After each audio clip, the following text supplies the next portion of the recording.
Arthur Schopenhauer foi um filósofo alemão nascido em 1788 e conhecido como o filósofo do pessimismo. Ele está entre os primeiros pensadores a trazer ideias filosóficas orientais para a filosofia ocidental. O pai de Schopenhauer era um comerciante rico e sua mãe uma autora popular e está entre as primeiras mulheres alemãs a publicar livros sem pseudônimo.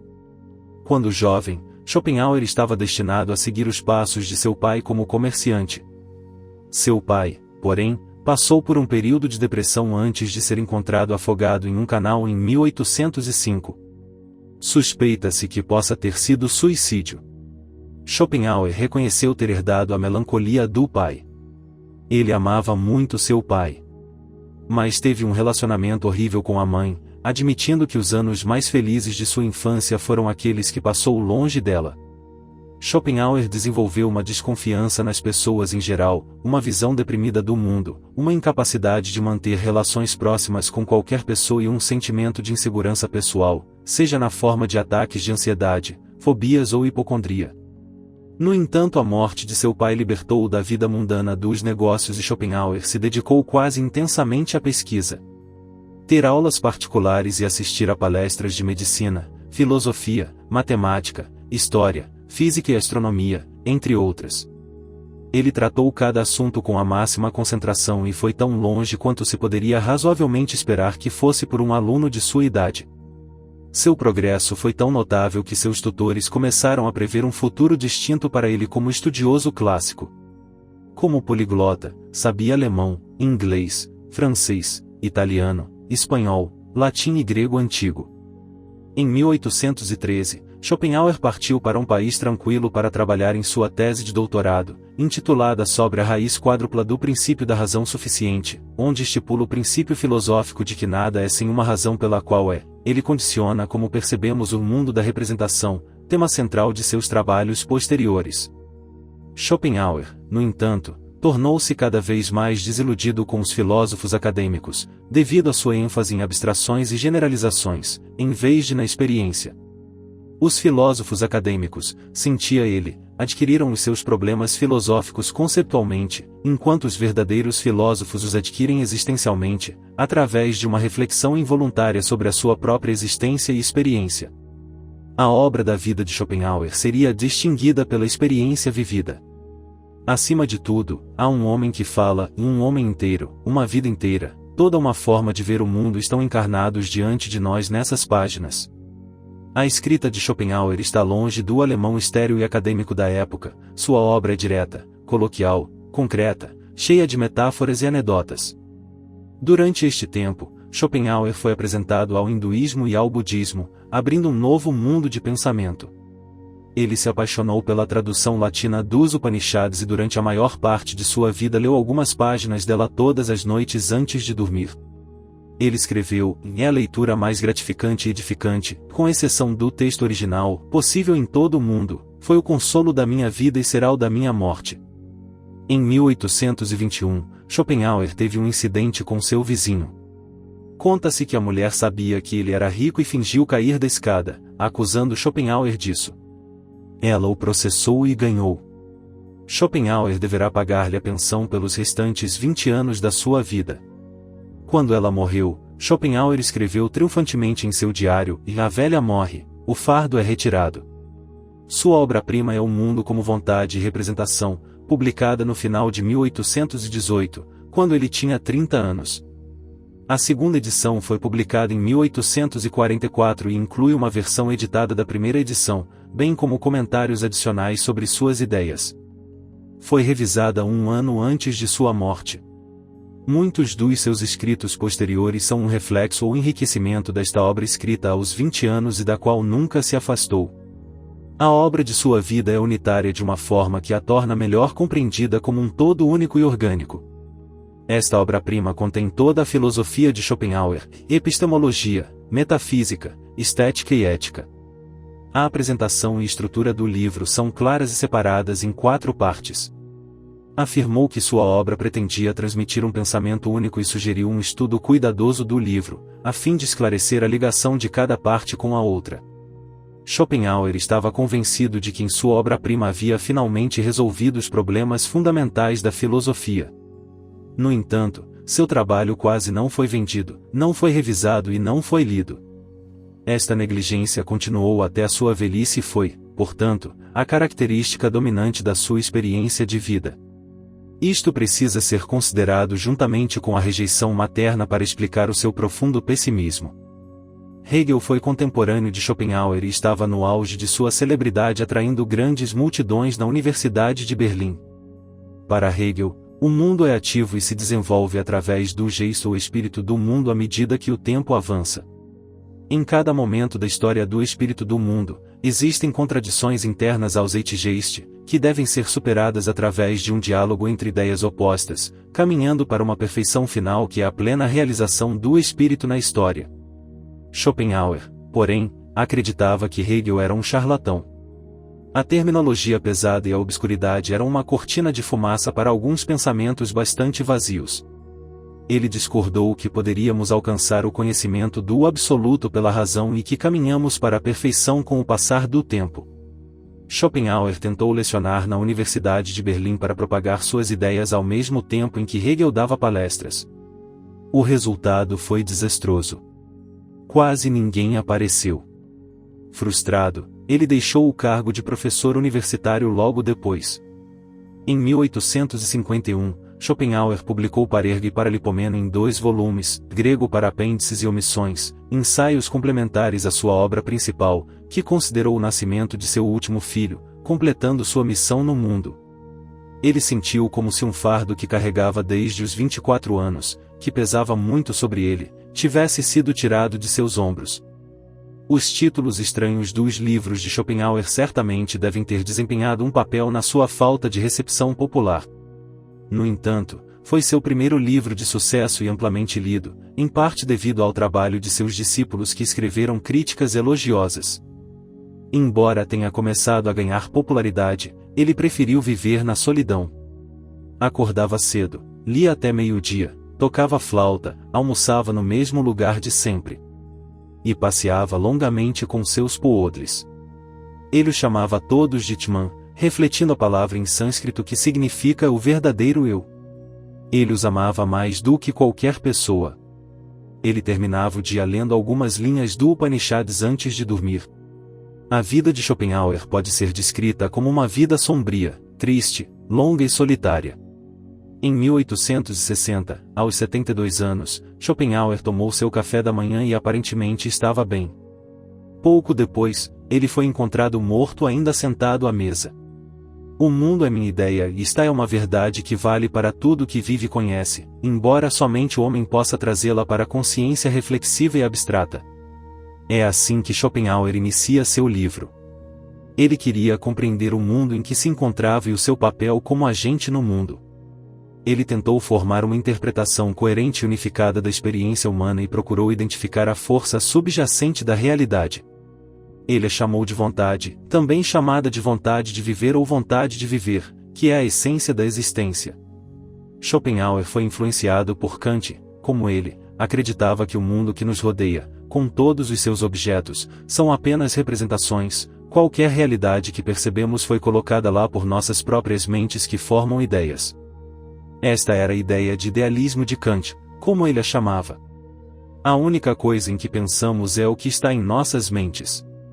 A percepção sensorial que temos do mundo não é o mundo, não temos acesso ao mundo, porque estamos sempre na nossa própria cabeça, penso, logo existo, divisão mente-corpo de Descartes.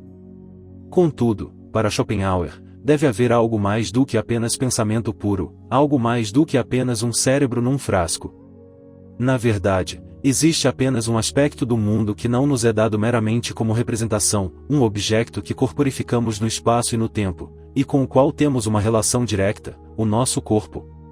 Schopenhauer chama isso de princípio da individuação, nosso modo de cognição do mundo fenomênico. Designa a singularidade de cada indivíduo. Mas, isto é uma barreira para nós, porque o indivíduo é uma ilusão, é a manifestação externa do nosso ser verdadeiro e íntimo, a vontade, a que nos conecta com o mundo inteiro. Schopenhauer usa a alegoria da caverna de Platão para nos lembrar que, a menos que reconheçamos isso, somos como homens que se sentam numa caverna escura, presos tão rapidamente que não conseguem virar a cabeça, e que não veem nada além das sombras das coisas reais que passam. Entre eles e um fogo aceso atrás deles, cuja luz projeta sombras na parede oposta a eles, e mesmo de si mesmos e uns dos outros eles veem apenas as sombras na parede. A sua sabedoria consistiria, portanto, em prever a ordem das sombras aprendidas pela experiência. Os arquétipos reais, por outro lado, aos quais correspondem essas sombras, as ideias eternas, as formas originais de todas as coisas, só podem ser considerados como tendo verdadeiro ser, porque sempre existem, mas nunca se tornam nem desaparecem. Para Schopenhauer, aqueles para quem as pessoas e todas as coisas às vezes não apareceram como meros fantasmas ou ilusões não têm capacidade para filosofar. Existe apenas o mesmo ser imutável que está diante de nós, que hoje persegue os mesmos fins que ontem e sempre perseguirá. O verdadeiro símbolo da natureza é o círculo. A partir deste insight, Schopenhauer conclui que a força subjacente de toda a representação e também do mundo como um todo é a vontade. Isto, no entanto, pode levar a alguma confusão, pois conota um tipo de personalidade com um determinado objetivo. Não é apenas a nossa vontade individual, inclui também animais, árvores, pedras e todo o cosmos. A vontade de Schopenhauer pode ser vista como uma força ou energia, é a coisa em si. Enquanto Kant acreditava que a coisa em si era um mundo além do alcance humano, Schopenhauer acreditava que ela está no cerne da existência. A vontade não é racional, consciente nem intencional, mas sim um desejo irracional, inconsciente e cego que luta incessantemente por mais atividade. Esta é a grande visão de Schopenhauer, que rompe com todos os seus antecessores. A vontade é o tornado que gira dentro de nós e nos joga de um lugar para outro, é a fonte do nosso apetite insaciável que resulta em conflitos e miséria. Do desejo corro para a satisfação, da satisfação salto para o desejo. A existência é caracterizada pela inquietação. A vontade é uma guerra de todos contra todos, um pensamento proto-darwiniano. Muito antes da psicanálise de Freud, Schopenhauer argumentava que a maior parte da nossa vida interior é desconhecida para nós, as nossas ações, decisões e discursos são, na sua maior parte, inconscientemente motivados pelos nossos impulsos, de modo que nem sequer conhecemos todo o nosso eu interior. Em resumo, para Schopenhauer o mundo tem dois aspectos relacionados entre si como duas faces da mesma moeda, um mundo de representação, que é constituído por nossas mentes, e uma vontade, como a força cega e irracional, que está no cerne de nossa mente. Existência e é indiferenciado e está além do espaço, do tempo e da causalidade. O mundo é vontade e representação. É impossível descobrir o segredo da realidade examinando primeiro a matéria e depois examinando o pensamento, devemos começar com aquilo que conhecemos direta e intimamente, a nós mesmos. Assim, já vemos que nunca poderemos chegar à verdadeira natureza das coisas de fora. Por mais que investiguemos, nunca chegaremos a nada além de imagens e nomes. Somos como um homem que percorre um castelo procurando em vão uma entrada, e às vezes desenhando as fachadas. E, no entanto, este é o método que foi seguido por todos os filósofos antes de mim. Se olharmos para o mundo exterior, a vida comum é estudar, formar-se, arranjar um emprego, casar, ter filhos, trabalhar e viver felizes para sempre. Só que não se vive feliz para sempre. Na melhor das hipóteses, um desejo é satisfeito por um curto período de tempo, mas imediatamente após surgir outro desejo, não há ponto final de satisfação, é um esforço infinito. Vivemos como objetos na grande corrente do desejo, a vontade nos leva como uma folha em um rio caudaloso. Para descrever a vontade inquieta, Schopenhauer usa o mito grego de Ixion, que foi contra os deuses e foi preso a uma roda de fogo alada sempre girando por toda a eternidade. Pensamos que somos guiados pelo que vemos, quando na verdade somos guiados pelo que sentimos, pela nossa vontade inconsciente. Os homens só são aparentemente desenhados pela frente, na realidade, eles são empurrados por trás. Não é a vida que os tenta, mas a necessidade que os impulsiona. Se quisermos compreender a realidade, devemos ir além do homem como animal racional, além do intelecto, até a vontade inconsciente, que é o cego forte que carrega nos ombros o coxo que vê. A vontade é superior ao intelecto.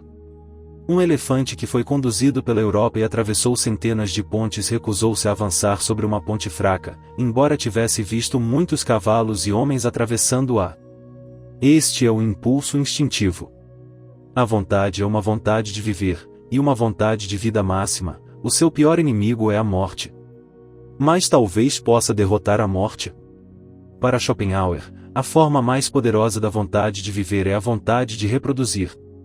Schopenhauer não acredita que casamos e temos filhos para sermos felizes, mas sim que a vontade de viver nos move inconscientemente a cumprir a nossa vontade de reproduzir, em prol da propagação da espécie. Apaixonar-se é uma manipulação inconsciente da vontade que busca criar filhos equilibrados. Ele escreve: cada um procura uma companheira que neutralize seus defeitos, para que não sejam herdados. Um homem fisicamente fraco procurará uma mulher forte. Cada um considerará belas em outro indivíduo aquelas perfeições que lhe faltam, ou melhor, até mesmo aquelas imperfeições que são o oposto das suas. O impulso sexual é a vida interior da árvore, da espécie, sobre a qual cresce a vida do indivíduo. Schopenhauer escreveu sobre isso muito antes da teoria da sexualidade de Freud. E Freud certamente ficou surpreso ao descobrir seus escritos. Para Schopenhauer, a procriação é o ponto mais alto, e depois de alcançá-lo, a vida do indivíduo afunda lentamente, enquanto uma nova vida garante à natureza a resistência da espécie e repete os mesmos fenômenos.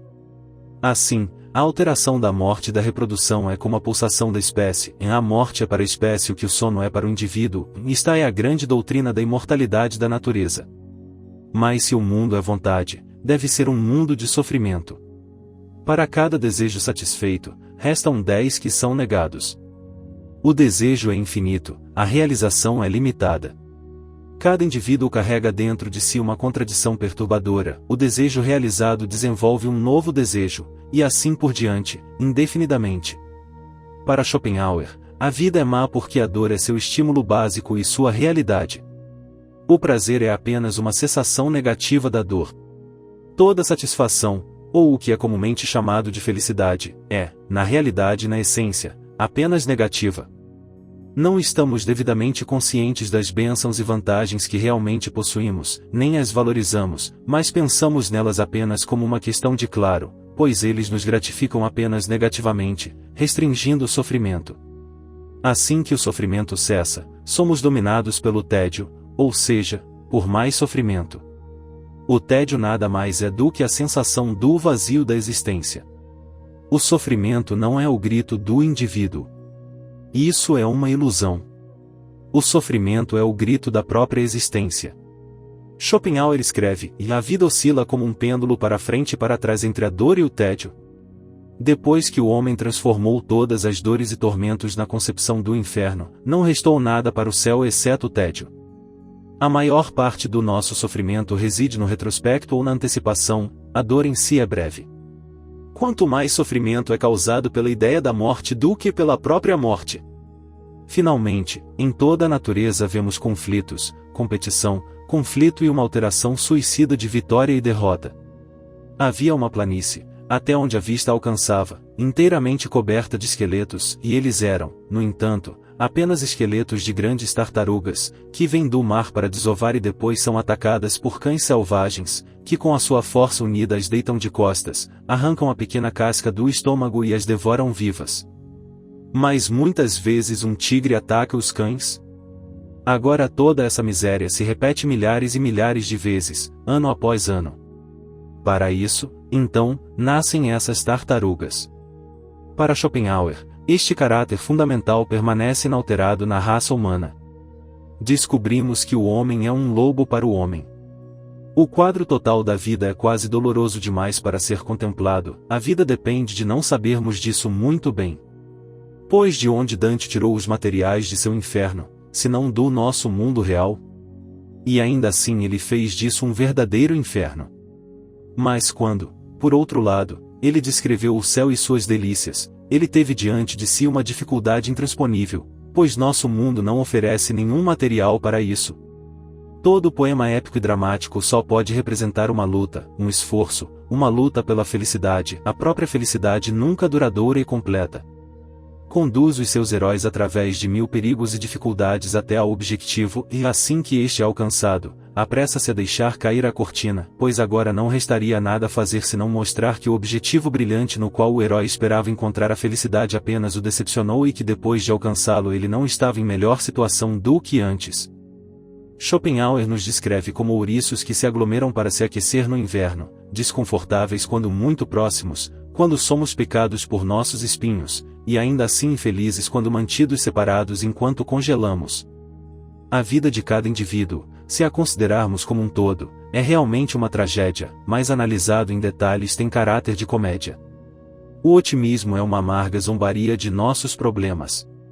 Um homem encontra-se, para seu grande espanto, subitamente existindo. Depois de milhares e milhares de anos de inexistência, ele vive por um pouco de tempo, e então, novamente, chega um período igualmente longo em que ele não deve mais existir. O coração rebela-se contra isto e sente que não pode ser verdade. Para Schopenhauer, a morte é a imagem espelhada do abismo anterior. A vida sorri para a morte e ri do suicídio, para cada morte deliberada há milhares de nascimentos indeliberados. Via de regra, descobrir-se-á que, assim que os terrores da vida superarem os terrores da morte, um homem porá fim à sua vida. Quando em sonhos pesados e aterrorizantes a ansiedade atinge o seu ponto mais alto, então por si só ela nos despertará, fazendo com que todos aqueles monstros noturnos desapareçam. O mesmo acontece no sonho da vida quando o mais alto grau de ansiedade nos obriga a rompê-lo. Schopenhauer via a vida como um pesadelo do qual não conseguimos acordar. Ele viu que o suicídio deveria ser encarado com compaixão. Quem não teve conhecidos, amigos, parentes que partiram voluntariamente deste mundo? E todo mundo deveria pensar neles com repulsa, como criminosos. Digo não e não de novo. Porém, ele próprio não aprovava o suicídio, pois se nega às dores da vida, diferente da renúncia do asceta à vontade, que nega os prazeres da vida. A única forma de autodestruição que ele considera aceitável é a morte do asceta por fome, onde a vontade individual de viver é dominada. O suicídio, a destruição intencional da existência fenomênica única, é um ato vão e tolo, pois a coisa em si permanece inalterada por ele, mesmo que o arco-íris perdure, por mais rápido que as gotas que o sustentam no momento possam mudar. A filosofia pessimista de Schopenhauer é de facto muito sombria, mas isso também o levou numa busca por tranquilidade e paz de espírito. Ele oferece várias alternativas, a negação da vontade através do ascetismo, ou através da sabedoria da vida, da estética e da ética. Schopenhauer cita o escritor francês Chamfort, que afirma: é difícil encontrar a felicidade dentro de si mesmo, mas é impossível encontrá-la em qualquer outro lugar. Conhecer-se é uma reflexão filosófica perene, onde se descobrirá não só a própria essência, mas também a essência do universo. Em sua juventude, Schopenhauer desprezava os teólogos e chamava a religião de metafísica das massas. Ele viu como a igreja doutrinava as mentes das crianças. Mas anos mais tarde ele começou a ver um significado profundo em certas práticas religiosas.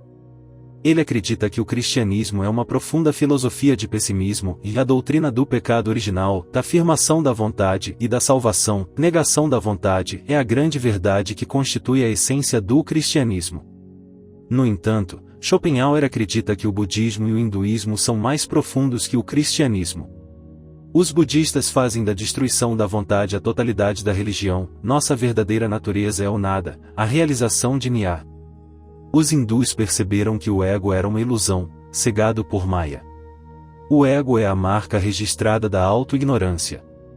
Transcender o ego dá lugar ao Atman, o verdadeiro eu, cujo objetivo é fundir-se com Brahman, da realidade última da existência, está é a fonte do mais profundo autoconhecimento. Isto ressoou profundamente com a filosofia de Schopenhauer, que ele desenvolveu argumentando contra os seus antecessores na filosofia ocidental, e depois descobriu, para seu espanto, que tinha chegado a uma conclusão semelhante à dos budistas e hindus. Uma das maneiras de escapar do sofrimento é travar uma guerra interior contra a vontade de viver, de deixar de desejar.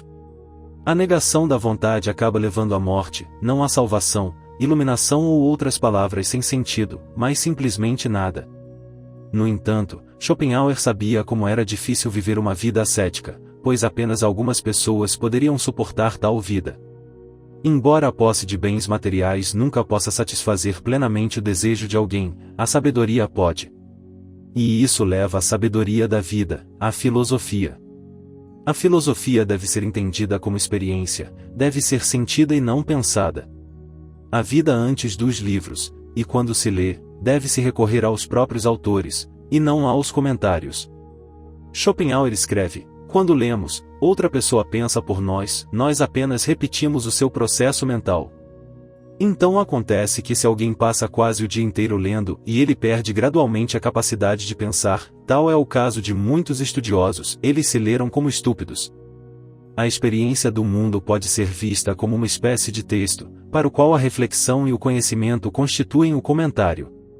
Quando há muita reflexão e conhecimento intelectual, e pouquíssima experiência, o resultado é como aqueles livros que têm em cada página 2 linhas de texto a 40 linhas de comentário. Uma das saídas para o esforço interminável da vontade é a contemplação inteligente da vida através da filosofia. Schopenhauer nos diz que a genialidade é o poder de deixar completamente fora de vista os próprios interesses, desejos e objetivos. O segredo da genialidade está na percepção clara e imparcial do objetivo, do essencial e do universal. Embora o intelecto exista apenas para servir à vontade, em certos casos o intelecto é tão desproporcionalmente grande que excede em muito a quantidade necessária para servir à vontade. Em tais indivíduos, o intelecto pode libertar-se da vontade e agir de forma independente, embora apenas brevemente. Esta atividade sem vontade é a contemplação ou criação estética, que Schopenhauer acredita ser a marca registrada do gênio. Porém, o gênio não consegue socializar com outros que pensam no temporário, no específico e no imediato. Ele escreve: as pessoas são sociáveis na medida em que são intelectualmente pobres e geralmente vulgares. O que torna as pessoas sociáveis é a sua pobreza interior, que leva a uma pobreza externa. O ser humano não suporta a solidão porque o vazio interior o impele à sociedade. O gênio é forçado ao isolamento e às vezes à loucura. Quanto mais inteligente alguém é, mais dor sente. Quem é dotado de gênio é o que mais sofre. Na estética de Schopenhauer existe uma experiência subjetiva e objetiva. A experiência subjetiva da estética é a percepção do mundo sem vontade, nos libertamos temporariamente da vontade individual. Schopenhauer escreve: é o estado indolor que Epicuro valorizava como bem maior e como o estado dos deuses, pois estamos no momento livres do esforço miserável da vontade, guardamos o sábado da servidão penal voluntária, a roda de Ixion está parada. Por outro lado, o lado objetivo da experiência estética é comunicar ideias platônicas, que representam as formas quintessenciais de perfeição e beleza. Revelam alguma qualidade essencial ou universal do homem e do mundo. Eles são vivenciados quando nossa atenção está totalmente focada nos fenômenos. As ideias são objetos abstratos que não fazem parte da nossa criação e estão além do espaço, do tempo e da causalidade. Artes como escultura, pintura, poesia e teatro aliviam o sofrimento e os males da vida, mostrando-nos o eterno e o universal por trás do transitório e do individual, permitindo-nos participar da eternidade. Desviamos o olhar dos objetos particulares de desejo do indivíduo e nos sentimos parte de algo universal. A arte nos permite esquecer de nós mesmos e nos tornarmos sem vontade. Nossas formas modernas de arte, como filmes e videogames, também nos ajudam a transcender nosso estado padrão. A experiência mais poderosa da arte é o sentimento do sublime. Para Schopenhauer, isso está presente nas obras de arte que nos sobrecarregam ou reduzem a nossa existência neste planeta a um mero pontinho, elas mantêm uma relação hostil com o mundo humano em geral. No entanto, podemos afastar-nos conscientemente do nosso mundo e, tanto com a perda do nosso eu como com a libertação da vontade, experimentamos um estado de elevação. Este é o sentimento do sublime, que está presente sobretudo nos trágicos drama. Para Schopenhauer, o poder das artes para nos elevar acima do conflito de vontades é possuído sobretudo pela música, que se encontra num domínio totalmente diferente de todas as outras artes. Proporciona um profundo prazer com que vemos os recônditos mais profundos da nossa natureza encontrarem expressão, acalmando nosso tornado interior. Ele sem dúvida concordaria com a citação de Nietzsche de que sem música a vida seria um erro. A música é uma objetivação e cópia tão direta de toda a vontade quanto o próprio mundo, ou melhor, até mesmo como as ideias, cuja manifestação multiplicada constitui o mundo das coisas individuais. A música não é, portanto, de modo algum como as outras artes, a cópia das ideias, mas a cópia da própria vontade, cuja objetividade são as ideias. É por isso que o efeito da música é muito mais poderoso e penetrante do que o das outras artes, pois falam apenas de sombras, mas fala da coisa em si. A atitude não egoísta que se obtém da estética conduz finalmente à ética de Schopenhauer.